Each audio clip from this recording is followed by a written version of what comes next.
لو تعلمون علم اليقين لترون الجحيم ثم لترونها عين اليقين ثم لتسألن يومئذ عن النعيم۔ حمد و صلات کے بعد آج آپ کے سامنے سورہ تکاثر تفسیر بیان کی جا رہی ہے۔ یہ سورت جو میں نے ابھی آپ کے سامنے میں تلاوت کی ہے اور جسے آپ نے نماز میں بھی سنا ہے، اس سورت کا مقصد کیا ہے، اس میں کیا کچھ کہا گیا ہے، آج یہ باتیں آپ کے سامنے پیش کی ہیں۔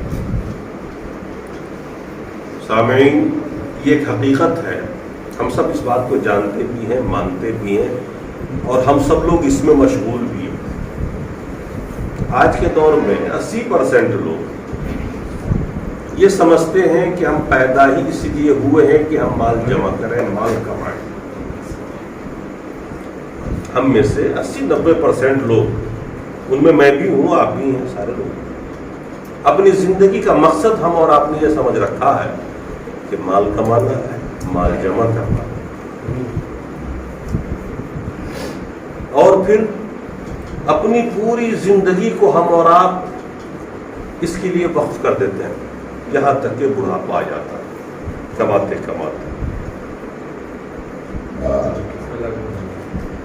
پھر جو حقیقت ہے وہ ہمارے سامنے آتی ہے جب بڑھاپا آتا ہے، یا جوانی کہیے، بڑھاپا کہیے، جب بھی ہماری موت آتی ہے اور ہمیں قبر کی طرف لے جاتا ہے، قبرستان کی طرف، تو اس وقت مرتے وقت بڑا افسوس ہوتا ہے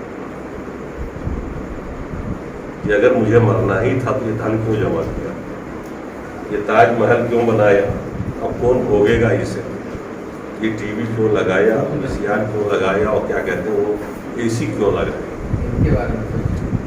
کسی کے بارے میں نہیں ہو رہا ہے، یا ہم میں سے ہر آدمی سوچے اپنے اپنے بارے میں۔ ہم اور آپ سو اٹھنے کے بعد مال جمع کرنے کی فکر ہوتی ہے، رات کی 11 بجے تک نماز چھوٹ رہی ہے، تراویح چھوٹ رہی ہے، جو سال میں ایک بار آتی ہے، ایک موقع ملتا ہے، لیکن ہم لوگ اپنی پرواہ نہیں کرتے، اپنی آخرت کی پرواہ نہیں کرتے۔ ہم یہ بھول جاتے ہیں کہ ہماری پیدائش کا مقصد مال نہیں جمع کرنا ہے، بلکہ پیدائش کا مقصد موت کے بعد آنے والے دنوں کی تیاری کرنا۔ اللہ تعالیٰ نے جو زندگی آپ کو اور ہم کو دے رکھی ہے وہ 4 قسطوں میں دے رکھی ہے۔ ایک زندگی تو وہ بھی ہوتی ہے 9 مہینے کی، جب ماں کے پیٹ میں ہم ہوتے ہیں، تو ابھی تو ہم زندہ ہوتے ہیں، روزی ملتی ہے، فرسٹ کلاس ملتی ہے، کوئی فکر نہیں ہوتی ہے، اے سی کے ماحول میں رہتے ہیں، وہ بھی ایک زندگی ہے 9 مہینے کی۔ پھر پیدا ہوتے ہیں، زندگی کی دوسری قسط شروع ہوتی ہے، وہ بھی زندگی تھی، اب یہ بھی زندگی ہے۔ اللہ تعالیٰ 15 سال کا ٹائم دیتا ہے کہ وہ اعضاء جو آپ کے تیار ہوئے ابھی پختہ نہیں ہیں، ماں کے پیٹ سے نکلے ہیں، 15 سال تک موقع ملتا ہے کھا پی کے ان اعضاء کو بڑھانے کا، طاقت پیدا کرنے کا، ہاتھ پاؤں، یہ جو بھی اعضاء ہے جسم میں۔ 15 سال کے بعد ہماری زندگی میں ایک انقلاب آتا ہے، ہمیں شعور مل جاتا ہے، اچھے برے کی سمجھ ملتی ہے، جوانی ملتی ہے۔ زندگی تو وہی چل رہی ہے، سلسلہ وہی چل رہا ہے، لیکن کچھ ذمہ داریاں بھی آتی ہیں ہمارے اوپر۔ اب یہاں سے کچھ کمانا بھی ہے، کھانا بھی ہے، اور یہ زندگی چلے گی موت تک، مگر اس کے بعد زندگی ختم نہیں ہوگی، آپ مریں گے نہیں، وہ صرف آپ کا روپ بدلے گا۔ جیسے پیدا ہوئے ہیں، ماں کے پیٹ سے نکلے، روپ بدل گیا، تھے تو آپ پہلے بھی وہی، اب بھی وہی ہیں۔ اب یہ بالغ ہونے کے بعد سے لے کے موت تک جو زندگی کا وقفہ ہے، یہ اس لیے اللہ تعالیٰ آپ کو دیتا ہے کہ آپ اس کے بعد، مرنے کے بعد جو زندگی شروع ہو رہی ہے اس کی تیاری کریے۔ یہ جو ہمارا 40 سال اور 50 سال کا جو وقفہ ہوتا ہے بالغ ہونے کے بعد سے لے کے موت تک، دراصل یہ وقفہ آپ کو ملتا اس لیے ہے کہ اس دنیا میں رزق حلال تلاش کریں، کھائیں، بچوں کو کھلائیں، کبھی بھوکے بھی رہ جائے، کوئی پرواہ نہیں ہے، زندگی تو کٹ ہی جائے گی۔ خوب کمائیں، اللہ دے تو خوب کمائیں، موقع ملے تو چھوڑے بھی نہیں، پیسہ ہے اللہ کی راہ میں خرچ کریں، اپنے جانے سے پہلے اس دنیا میں بھیج دیں، اکاؤنٹ میں ڈال دیں، تاکہ وہاں کام آئے۔ یہاں جو چھوٹ جائے گا وہ تو آپ کو کسی کام کا آنا ہی نہیں۔ یہاں جو آپ نے کھا لیا اور جسے پہن لیا اور جسے باتھ روم میں جا کے خالی کر دیا، وہی آپ کا ہے۔ جو چھوٹ گیا وہ آپ کا نہیں ہے، وہ آپ کے وارث سین کا ہے جو آپ کو ایسا بولیں گے کہ آپ کے بعد آپ کے لیے دعا بھی نہیں کریں گے. سال 2 سال کے بعد آپ بھولی بسری کہانی ہو جائیں گے. تو یہ جو زندگی ملتی ہے ہم کو تیسرے قسط میں مرنے کے بعد قیامت تک کے لیے، تو اس وقت ہم ایک قید خانے میں ہوتے ہیں، چاہے اعلی لین میں ہو.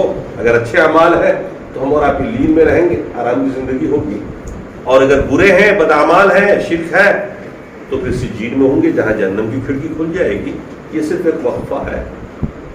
چوتھی قسط جو ہماری زندگی کی شروع ہوگی وہ میدان محشر سے جنت میں دخول تک یا جہنم میں داخل ہونے تک. اور پھر اس زندگی میں موت نہیں، اس کے بعد فنا نہیں ہے. موت کو ہی دفن کر دیا جائے گا، موت کو ہی ذبح کر دیا جائے گا میڈے کی شکل میں. سنا ہوگا آپ حضرات. تو یہ زندگی کے مختلف مراحل ہیں. ہم نے اور آپ نے غلط فہمی میں یہ سمجھ رکھا ہے کہ ہماری زندگی اس لیے تاکہ ہم دولت کمائیں، جمع کریں، پیسے بنائیں، بلڈنگیں بنائیں. جب آپ دہی ہمارے اوپر آتی نہیں، ہم سمجھتے نہیں، سوچتے بھی نہیں کہ ہم مریں گے. کورونا چلا ہوا ہے، لوگ سمجھتے ہیں دوسرے لوگوں کو لگے گی بیماری، ہمیں تھوڑی لگے گی. ہمیں سے ہر آدمی سوچتا ہے ہمیں تھوڑے لگے گی، پڑوسی کو لگے گی، فلاں بازار میں رہتا ہے اس کو لگے گی.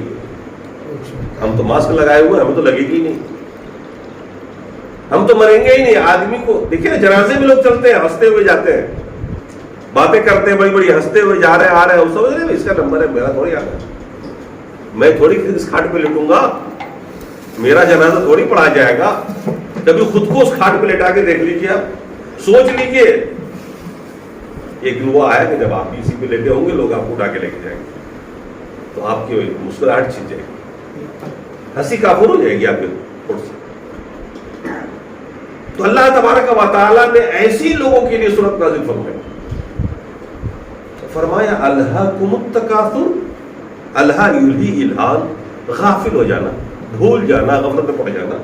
الہاکم التکاثر، دولت کی کثرت نے تجھے غافل کر دیا موت سے، موت کے خیال سے، آخرت کے خیال سے تجھے دولت کی کثرت نے غافل کر دیا. تم غافل ہو گئے کہ تجھے مرنا بھی ہے اور اس دنیا میں جانا بھی ہے. الہاکم التکاثر، دولت کی کثرت نے تجھے غافل کر دیا. حتی زرتم المقابر، یہاں تک کہ تم نے قبروں کا منہ دیکھا. اس کثرت کے زوم میں اور اس مال کو حاصل کرتے کرتے کرتے کرتے کرتے پھر آخر مرے اور اس قبر میں چلے گئے.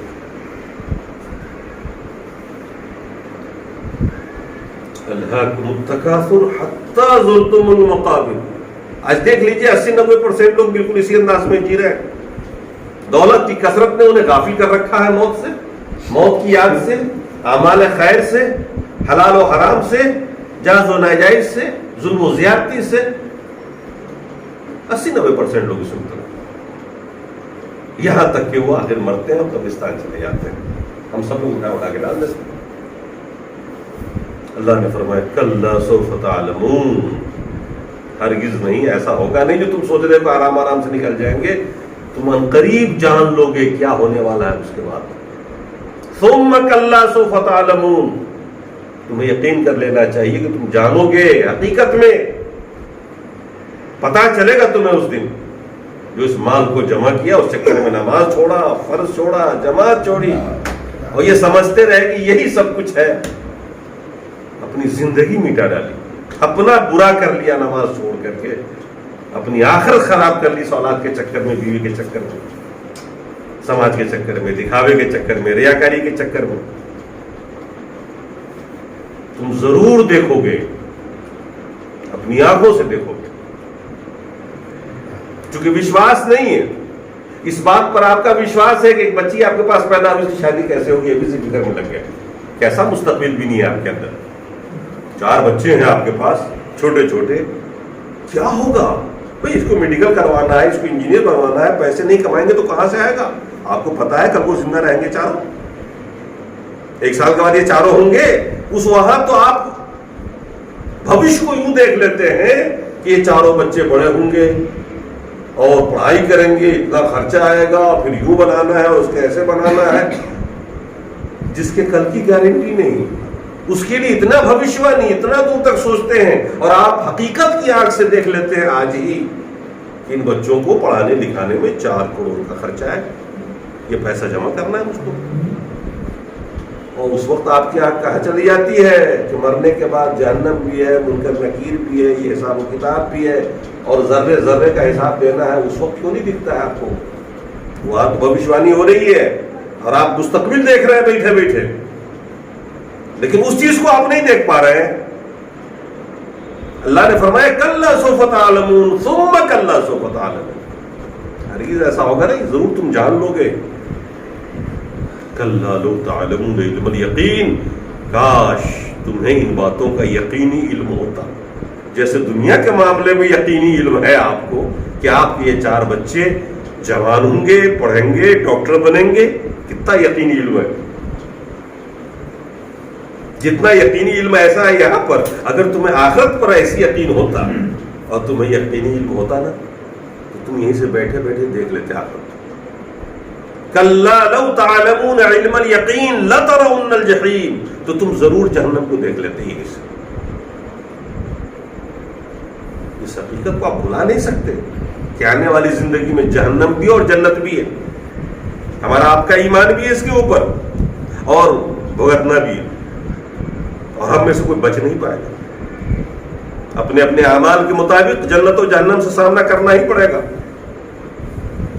اگر یقینی علم ہوتا، جیسے دنیا کے معاملات میں بڑا یقینی علم ہوتا ہے آپ کو، اگر ایسا ہی یقینی علم اس آخرت کا ہوتا نا تو اللہ نے فرمایا تم ضرور دیکھ لیتے، جہنم کو دیکھ لیتے۔ دیکھنے کا مطلب یہ نہیں ہوتا ہے کہ آدمی آنکھ سے ہی دیکھے، آپ خواب بھی تو دیکھتے ہیں نا آنکھ بند کر کے، وہ بھی تو ایک دیکھنا ہوتا ہے۔ آدمی آنکھ بند کر کے امریکہ کو دیکھ لیتا ہے نا، آپ یہاں آنکھ بند کر کے اپنے گھر کو دیکھ رہے ہیں کہ نہیں دیکھ رہے ہیں، اپنے بال بچوں کو دیکھ رہے ہیں کہ نہیں دیکھ رہے ہیں۔ دیکھنے کا مطلب یہ نہیں کہ یہاں دنیا میں آنکھ سے دیکھ لیتے، یقین آپ کو ہو جاتا، آپ دیکھ لیتے۔ کلا لو تعلمون اليقین لترون الجحیم، اور تم ضرور جہنم کو دیکھو گے۔ ثم لتسألن یومئذ عن النعیم، پھر تم سے ضرور اس دن سوال کیا جائے گا نعمتوں کے بارے میں۔ اللہ نے یہ 2 آنکھیں دی، اللہ پوچھے گا کیا کیا اس سے، کون سے نیک کام کیے، بازار میں بیٹھ کے ہونتے رہے تھے؟ اس وقت آپ کو لگے گا، تمنا آپ کریں گے کاش میں دنیا میں اندھا ہی رہتا، کم از کم اس پہ پوچھا تو نہیں جاتا۔ آپ کے ہاتھوں سے سوال ہوگا، یہ طاقتور ہاتھ جو آپ کو ملے، اس سے ظلم و زیادتی کی تم نے یہی کیا، اسی لیے ہاتھ دیا تھا۔ اس دن آپ سوچیں گے اور دعا کریں گے، کاش، تمنا کریں گے کاش میں ہاتھ ہی نہیں رکھتا۔ ان پیروں کے بارے میں سوال ہوگا، یہ سب نعمت ہے نا، جس میں نعمت ہے نا، بھئی یہ کندھا تو آرام سے چھوٹ جائے گا، اس کے ہاتھ کا سوال تو ہوگا نہیں نا۔ جس کے پاس دونوں ہاتھ نہیں ہے اس کے ہاتھ کا سوال تو نہیں نہ ہوگا نا۔ جس کے پاس زبان نہیں ہے، گونگا ہے، اس سے تو نہیں پوچھا جائے گا کہ تم نے غیبت کیوں کی، گالی کیوں دی، ہم سے اور آپ سے تو پوچھا جائے گا۔ اللہ نے اتنی بڑی نعمت دی آپ کو، گونگا نہیں رہے، آپ بول رہے ہیں، بولنا ہے آپ کو، بولا آپ اچھا بولے، تو غیبت کیوں کی، اس سے چغلخوری کیوں کی، کسی کی برائی کیوں کی پیٹھ کے پیچھے، گالیاں کیوں دی؟ یہ ساری نعمتوں کا سوال ہوگا، ایک ایک نعمت کا پوچھا جائے گا۔ یہ نعمت جو مل گئی ہے یوں نہیں کہ بس جیسے چاہو بتا دو، دولت دی ہے اللہ نے، پوچھے گا وہ، یہ دولت جو دے رکھی تھی تم کو، اتنی ساری برکت دے رکھی تھی، دن دونی رات چگنی ترقی کر رہے تھے، تم نے کیا کیا اس دولت سے؟ یہ میری نعمت تھی، اس کا نقصان تو نہیں کیا تم نے، ناجائز تو استعمال نہیں کیا۔ وہ آدمی سستا چھوٹے گا جس کے پاس کچھ نہیں ہوگا، کیونکہ اسے دولت کا سوال نہیں ہوگا، اس کے پاس دولت نہیں ہے نا، لیکن جس کے پاس ہوگا پھنسے گا نہیں پھنسے گا، سوال تو ہوگا۔ اب وہ جواب دے کہ حلال طریقے سے کمایا یا حرام طریقے سے کمایا، آیا کیسے گھر میں، اس کا بھی حساب دے، اور خرچ کیسے کیا اس کا بھی حساب دے، ناجائز تو نہیں خرچ کیا۔ کمانے پر بھی سوال ہے اور خرچ کرنے پر بھی سوال ہوگا۔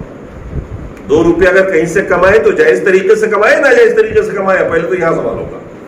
ناجائز سے کمائے تو وہیں پھنسے، جائز کمائیں گے چھوٹے، اور خرچ اگر کیا ناجائز طریقے سے تو وہاں بھی پھنسیں گے آپ۔ دارو پی لیا، شراب پی لیا، جوا کھیل لیا، ہر حال میں پھنسنا ہے۔ تو یہ اللہ نے جو نعمتیں دے رکھی ہیں ہمیں اور آپ کو، کبھی سوچتے بھی نہیں آپ کی یہ ہماری نعمتیں جو اللہ نے ہمیں دی. نابینا کو دیکھ کر کے بھی آپ کو احساس نہیں ہوتا کہ اللہ نے آپ کو حق دیا. گونگے کو دیکھ کر بھی آپ شکر ادا نہیں کرتے کہ اللہ نے آپ کو بولی دی ہے بولنے کی. بغیر ہاتھ پاؤں والے کو دیکھ کر کے کبھی آپ کی زبان پر اللہ کا شکر ادا نہیں ہوتا کہ اللہ تعالیٰ ہمیں آپ پر سب کچھ دیا ہوا. یہ ساری جو نعمتیں ملی ہیں، اولاد کی شکل میں نعمت ملی، بیوی کی شکل میں ملی، عزت کی شکل میں ملی کہ سماج میں آپ ایک معزز کہلاتے ہیں، عزت والے، یہ سب اللہ کی روزی ہے، نعمت ہے جو اللہ نے دے رکھی ہے آپ کو. ایک مقام، ایک مرتبہ ہے. دیا کس نے؟ اللہ نے دیا ہے نا آپ کو. ورنہ آپ سے بھی دولت مند لوگ بے عزت ہیں اس محلے میں یا اس سماج میں یا اس شہر میں. یہ سب کچھ جو اللہ نے آپ میں سارے کو دیا ہوا ہے، اللہ نے فرمایا لَتُسْأَلُنَّ يَوْمَئِذٍ عَنِ النَّعِيمِ، تم ضرور سوال کیے جاؤ گے نعمتوں کے بارے میں. کہ جو نعمت اللہ نے تجھے دے رکھی ہے تو نے اس کا کیا کیا، کس طرح شکریہ ادا کیا اور کس طرح اس کا صحیح استعمال تم نے کیا. اب آپ اپنا تجزیہ کیجیے، ہم میں سے ہر آدمی کرے اور سوچے کہ اللہ تعالیٰ نے اگر ہم سے پوچھا ہمارے آنکھ، اور یہ نعمت جو بھی دنیا بھر کی ہمیں اور آپ کو ملی ہوئی ہے صحت کی شکل میں، جو ہم صحت مند بیٹھے ہوئے ہیں، کیا جواب دیں گے آپ اللہ؟ کسی ایک نعمت کے بارے میں اللہ نے پوچھ لیا اور پوچھے گا تو ہر نعمت کے بارے میں کیا جواب ہوگا آپ کے پاس؟ تو میرے بھائیو، زندگی کا طور طریق بدلیے، سوچنے کا انداز بدلیے. جی لیجیے سماج میں، خوب کمائیے، مگر مقصد زندگی کمانا نہ بنائیے، کھانا نہ بنائیے، اچھے مکان بنانا نہ بنائیے. ٹھیک ہے اللہ دے رہا ہے، سب کچھ کرتے جائیے، لیکن اس بات کو ہمیشہ یاد رکھیے کہ آپ کو اس کو چھوڑ کے قبرستان ہی جانا ہے. اصلی مکان تو وہی ہے. تیاری وہاں کی کریے، وہاں اندھیرا نہ رہے، وہاں روشنی ہو، وہاں جنت کی کھڑکی کھل جائے، وہاں ہم آرام سے رہیں. تیاری وہاں کی، کیونکہ یہاں جو کچھ بھی آپ کے پاس ہے یہ سب آپ سے جدا ہونے والے ہیں. جو عمل آپ کے پاس ہوگا وہی دراصل آپ کا ساتھی. اللہ کے رسول نے فرمایا انسان جب مر جاتا ہے نا تو 3 چیزیں ساتھ چلتی ہیں قبرستان تک: مالہ واہلہ وعملہ. ہم اور آپ کوئی بھی مرتے ہیں تو پورے خاندان والے چلتے ہیں قبرستان تک، جیب میں پیسے بھی رکھے رہتے ہیں، پتہ نہیں کہاں کس کو کیا کرنا پڑے، دینا پڑے. تو آپ کا مال بھی ساتھ ساتھ جا رہا ہے اور سارے اہل اولاد بھی، سماج بھی سب جا رہا ہے. اللہ کے رسول نے فرمایا فَيَرْجَعُ اثْنَانِ وَيَبْقَى وَاحِدٌ. 2 چیزیں لوٹ کے واپس آ جاتی ہیں. دفن کرنے کے بعد نہ آپ کا مال وہاں رکے گا، نہ آپ کی کار وہاں رکے گی، نہ آپ کا بیٹا وہاں رکے گا، نہ آپ کا بھائی باپ کوئی رکے گا. 2 چیزیں لوٹ آئیں گی. مال بھی لوٹ کے آ جائے گا واپس گھر، اور اہل و عیال بھی لوٹ کے واپس گھر آ جائے گا. وَيَبْقَى عَمَلُهُ، اس کا عمل باقی رہے گا. جو عمل آپ نے کیا ہے زندگی میں، اللہ کی فرمانبرداری کی ہے، آپ نے رسول کے اطاعت کی ہے، نمازیں پڑھی، آپ نے رسول کے طریقے پہ پڑھی، رسول کے حکم کو مانا، رسول کی محبت آپ کے دل میں رہی، رسول کو آپ نے فالو کیا، یہ عمل آپ کے ساتھ جائے گا قبر تک. یہی آپ کی قبر کے اندھیرے اور تاریکی کو دور کر دے گا، یہی آپ کو میدان محشر میں کامیاب کرائے گا. اسی لیے اللہ تعالیٰ نے قرآن کے اندر مال اور اولاد کو فتنہ قرار دیا اور کہا کہ تمہارا مال، تمہاری اولاد تمہارے لیے فتنہ ہے. اور حقیقت یہی ہے کہ ہم اپنے مال کی محبت میں اور اولاد کی محبت میں اپنا مستقبل خراب کرتے ہیں. نماز چھوڑتے ہیں تو کیوں چھوڑتے ہیں؟ اسی لیے نا دکان کھلی رہے گی، 2 پیسہ آ جائے گا. کاروبار سے لگے ہوئے، رات دن لگے ہوئے، کوئی روزہ چھوڑنا، کوئی نماز چھوڑنا، کوئی جماعت چھوڑنا. کوئی نماز پڑھتا بھی ہے تو جب چھٹی ملے گی تو پڑھ لے گا. وہ دکانداری کا ٹائم کیسے چھوڑ دیا؟ کس کا نقصان ہو رہا ہے؟ یہ نقصان کس کا ہے؟ آپ کا یا آپ کی بیوی کا یا آپ کے بچے کا؟ خود کا نقصان نا. آپ سوتے رہ گئے، نماز چھوڑ دی آپ نے، اٹھے کمانے چلے گئے، اولاد کے لیے جمع کیے جا رہے ہیں. ظاہر سی بات ہے اپنے تو کوئی کماتا ہی نہیں. آج تو ہر ایک کے پاس اللہ نے اتنا دیا ہوا ہے کہ مہینے بھر کھا سکتا ہے بیٹھ کر کے، لیکن پھر بھی رات دن لگ کے کما رہا ہے. کیوں کما رہا ہے؟ کس کے لیے کما رہا ہے؟ انہیں کے لیے نا. ان میں سے کوئی آپ کے ساتھ دفن ہونے کو تیار ہے؟ کوئی آپ کی بیماری لینے کو تیار ہے؟ تو حقیقت کی آنکھ کھولیے اور اس حقانیت پر یقین کیجیے اور ویسی زندگی جی لیجیے ایسا نہیں ہے کہ جو اللہ والے لوگ ہیں جو راستے پہ چلتے ہیں وہ روتے ہی رہتے ہیں، نہیں، اللہ تعالیٰ ان کو بھی خوب روزی دیتا. صحابہ بڑے بڑے امیر ہوئے، بڑے بڑے لوگ ہوئے، آپ بھی سب امیر ہیں ماشاءاللہ، اللہ نے خوب دیا ہوا. اور کرنا کیا ہے؟ بس ہمیشہ یاد رکھنا کہ مجھے مرنے کی تیاری مجھے کرنی ہے، میرے بچے کو نہیں کرنی ہے. میرا بچہ کیا کر سکتا ہے میرے لیے مرنے کے بعد؟ زیادہ سے زیادہ کبھی یاد آ جائیں گے تو دعا کر دے گا اللہم اغفر لہما، اللہ ماں باپ کو میرے بخش دے، یہ تو کرے گا. آپ تو اتنا بھی نہیں کرتے ہو، اور نہ آپ کرتے ہو، نہ آپ کا بچہ آپ سے کبھی سنے گا، نہ آپ کا بچہ آپ کی نہیں کرے گا، کیونکہ آپ کے بچے تو نیک ہیں نہیں. اپنی بچوں کو آپ نے تربیت و تعلیم تو دی نہیں ہے، آپ کو جنازہ پڑھنا ہی نہیں آتا، آپ اپنے والدین کا جنازہ نہیں پڑھتے ہو، کرایہ پہ پڑھواتے ہو، مولانا سے پڑھواتے ہو کہ نہیں پڑھواتے ہو؟ تو آپ کا بچہ آپ کے لیے کون سی دعا کر لے گا، کون سا جنازہ پڑھ لے گا؟ کتنے لوگوں کو جنازہ پڑھنا آتا ہے؟ اس میں ہاتھ اٹھا کے بتائیے، کتنے لوگوں کو جنازہ آتا ہے پڑھنا؟ چاروں تکبیر کے بعد کس کو پڑھنا آتا ہے؟ شرم کی بات ہے، آپ کے والدین جنہوں نے آپ کے لیے پتہ نہیں کیسے کیسے دور میں کس کس طرح سے کما کے آپ کو پیروں پہ کھڑا کر دیا، مکان بنوا دیا، پوجی دے دیا، آپ جنازہ بھی نہیں پڑھ سکتے اپنے ماں باپ کا؟ چپ چاپ یہاں کھڑے رہیے گا وہاں پہ، تو مولوی صاحب بیچارہ اکیلے پڑھے گا، اس مولوی صاحب کو کیا ہمدردی ہے آپ کے باپ ماں سے؟ کرایہ کا چارج وہ مولوی صاحب طالب علم قبر مدرسے سے اٹھا کے لے آئیے گا کہ یہ جنت میں پہنچا دیں گے میرے باپ کو قرآن پڑھ کے. انہوں نے بہت قرآن خوانی کی، پوچھی تھی ان کو کیا ہمدردی تھی دوسروں سے؟ نظر مٹھائی پہ ہوتی تھی، اپن ٹکے نوٹ پہ ہوتی، 10 ٹکے نوٹ پہ ہوتی. ہم نے بھی وہ کیا ہوا اس زمانے میں. گھر میں ہمارا مدرسے میں آ گئے صاحب 10 بچے دیجیے قرآن خوانی کے لیے، گئے ہم لوگ 10 بچے. اب 10 بچے میں قرآن ختم ہوتا ہے، 10 پارے ہم لوگ نہیں پڑھتے تھے لیکن پورا قرآن پڑھ دیتے تھے. آتے وہ 10 نوٹ ملتے تھے کڑا کے 10 ٹکیا، مٹھائی ملتی تھی، کھاتے ہوئے چلے آتے تھے، دعائیں کرتے تھے اللہ اور مار کیونکہ اس دن کھانا بھی اچھا ملتا تھا. دعوت ہوتی تھی تو کھانا بھی اچھا ملتا تھا نا. اس بات مدرسے میں دال بھات کھا کے پریشان رہتے تھے، کسی کے مر گیا تو ہماری چاندی تھی 40 دن تک. ہم کو کیا ہمدردی ہے بھائی؟ آپ کو اپنے باپ سے ہمدردی نہیں ہے، آپ نے دعائیں نہیں یاد کی. ایک جنازہ جو بہت مختصر ہے، 4 تکبیر ہوتی ہے، سورہ فاتحہ سب کو یاد ہے، درود بھی سب کو یاد ہے، ایک دعا ہی تو یاد کرتے ہیں کہ ہم کیسے دعائیں مغفرت کریں گے اپنے ابا امی کے لیے، اپنے خاندان والوں کے لیے، عام مسلمانوں کے لیے، رشتہ داروں کے لیے. جب آپ کو یاد نہیں ہے تو آپ کے لیے آپ کے بچے کیوں یاد کریں گے بھائی؟ کیوں تربیت کریے گا اپنے بچے کی؟ پہلے خود تو یاد ہو آپ کو. آپ نے اب تک کبھی اپنے والدین یا دادا دادی جو آپ کے مر چکے ہیں ان کے لیے دعا کیا بچوں کے سامنے، اللہ میرے دادا دادی کی مغفرت فرما؟ جب آپ نے نہیں کیا تو آپ کا بچہ کیا سیکھے گا آپ سے؟ بچہ تو آپ ہی سے سیکھتا ہے نا. سب کچھ ہم لوگوں نے آخرت کو بھلا دیا ہوا، ایک رسمن ہم سمجھتے ہیں کہ مریں گے اور زندگی ایسی گزر جائے گی، دیکھا جائے گا. کئی جاہل مسلمان تو کہتے ہیں کس نے دیکھا ہے موت کے بعد کیا ہوگا. دراصل یقینی علم ہم لوگ کے پاس ہے نہیں، جاہل قوم ہم لوگوں کو. ہم لوگ دنیا میں سب سے جاہل قوم ہیں اور حقیقت میں ہے. تعلیم یافتہ بھی نہیں ہے اور وہ حقیقت کی آنکھ بھی ہماری چھن چکی. دنیا غالب ہے ہمارے اور آپ کو. ہر دم یاد رکھیے مرنا ہے آپ کو. یہ آیت، یہ سورت جو سورہ تکاثر ہے، ہمیں اسی بات کا پتہ دیتی ہے اور اسی بات کو یاد دلاتی ہے کہ کثرت مال پر ہم فخر نہ کریں، تکبر نہ کریں، غفلت میں نہ پڑ جائے، بلکہ ہمیشہ مرنے کے لیے تیار رہیں. اور آپ کے پاس اگر اعمال اچھے ہیں تو مرنے میں کوئی غم نہیں، کوئی افسوس نہیں. افسوس اسے ہوتا ہے جس کے پاس عمل نہیں ہوتا. خوشی خوشی مریے.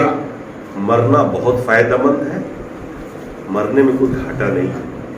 مرنے میں کوئی گھاٹا، کیونکہ یہاں سے اچھا بہرحال وہاں اچھا، یہاں سے بہرحال وہاں اچھا ہے. یہاں آپ تکلیف میں، وہاں آپ آرام میں ہوں گے. یہاں ٹینشن میں آپ رہتے ہیں، وہاں کوئی ٹینشن نہیں ہوگی.